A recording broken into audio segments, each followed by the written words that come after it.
जी नमस्ते सर। बीच में आईडी मत देना, पहले बता रहे हैं सर। आज प्री बजट को लेके जो चर्चा हुई है तो क्या उद्योगपति ने परामर्श दिया और क्या लग रहा है सर? नहीं, देखिए, पिछले आईडी नीचे ये 7वां वर्ष है बजट पूर्व परामर्श को लेकर के हम अलग अलग सेक्टर्स के अंदर बात करते हैं, चाहे वो इंडस्ट्रियलिस्ट हैं, चाहे वो टेक्सटाइल इंडस्ट्रियलिस्ट हैं, चाहे हमारे एग्रीकल्चरिस्ट हैं, साइंटिस्ट हैं, चाहे हमारे एफपीओज हैं, या हमारी महिला उद्यमी हैं, या महिला उद्यमी के साथ साथ हमारे स्टार्टअप्स हैं, स्टार्टअप्स के साथ साथ हमारे जो और प्रबुद्ध जन हैं, उन सब से अलग अलग क्षेत्र के अंदर जाकर के बजट पूर्व परामर्श जो सुझाव, क्योंकि पूर्व की सरकारों में इस प्रकार की चर्चा रहती थी, लोग बोलते थे ये तो बजट सरकार का बजट है, परंतु ये सरकार का बजट नहीं है, ये जनता का बजट है। पहली बार जो लोग सुझाव दे रहे हैं उसके लिए हमने AI बेस्ड चैट बॉक्स वो भी लॉन्च किया है कि अगर कोई व्यक्ति इसके ऊपर अपना महत्वपूर्ण सुझाव देना चाहे तो दे सके। ऐसे महत्वपूर्ण सुझावों को कंसीडर करके उसको बजट के अंदर स्थान दिया जाएगा, ताकि ये बजट हरियाणा प्रदेश के जन के हित में वो खर्च किया जा सके।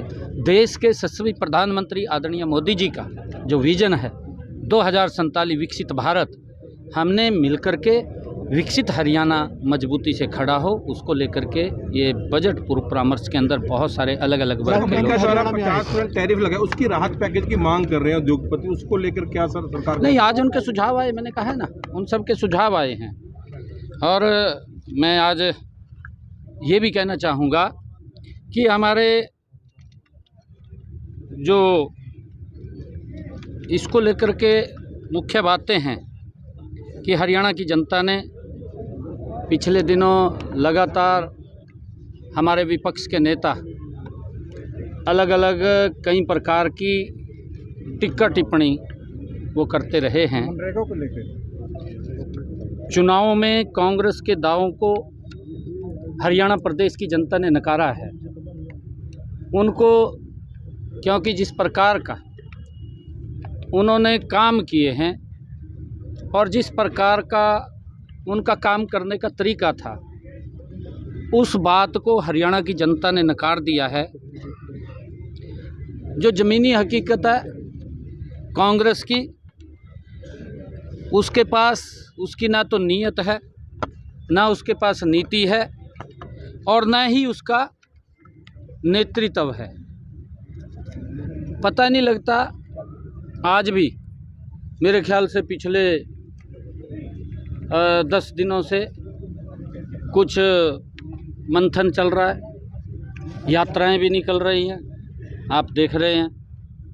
फिर मंथन किस बात का है, और आपसी गुटबाजी है कांग्रेस के अंदर। गुटबाजी इस हद तक है कि अगर नेतृत्व करता भी आए तब भी यात्रा चल रही है, आपके सामने है। और नकारात्मक राजनीति से कांग्रेस जूझ रही है।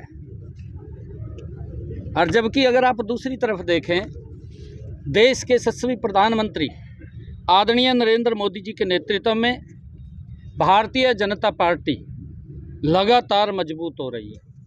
और उस मजबूती का कारण भी है कि जो आदरणीय मोदी जी काम कर रहे हैं, जो उनकी नीतियाँ हैं, और नीतियों के साथ साथ जो अंतिम व्यक्ति तक लाभ पहुंचाया जा रहा है, भारत को इंफ्रास्ट्रक्चर तौर के ऊपर मजबूत किया है। भारत का पूरी दुनिया में पिछले 11 वर्षों में आदरणीय नरेंद्र मोदी जी ने जो सम्मान दिलवाया है, भारत के लोग आदरणीय मोदी जी से स्नेह करते हैं, प्यार करते हैं, और भाजपा लगातार मजबूत और सशक्त हुई है। राहुल गांधी कुरुक्षेत्र में आए सर, और राहुल गांधी ट्रेनिंग कैंप देंगे नए जिलाध्यक्षों को। देखिए, मैं ये कहना चाहता हूँ कि उन्होंने समय समय के ऊपर, मैं आपको बता रहा हूँ, क्योंकि कांग्रेस के विपक्ष के नेता ने कई आरोप लगाए हैं लगातार। वो कई दिनों कभी कुछ बोल रहा है, कभी कुछ बोल रहा है, हर रोज़ कुछ ना कुछ बोल रहा है। विपक्ष का ये आरोप भी पूरी तरह झूठ का पुलिंदा है।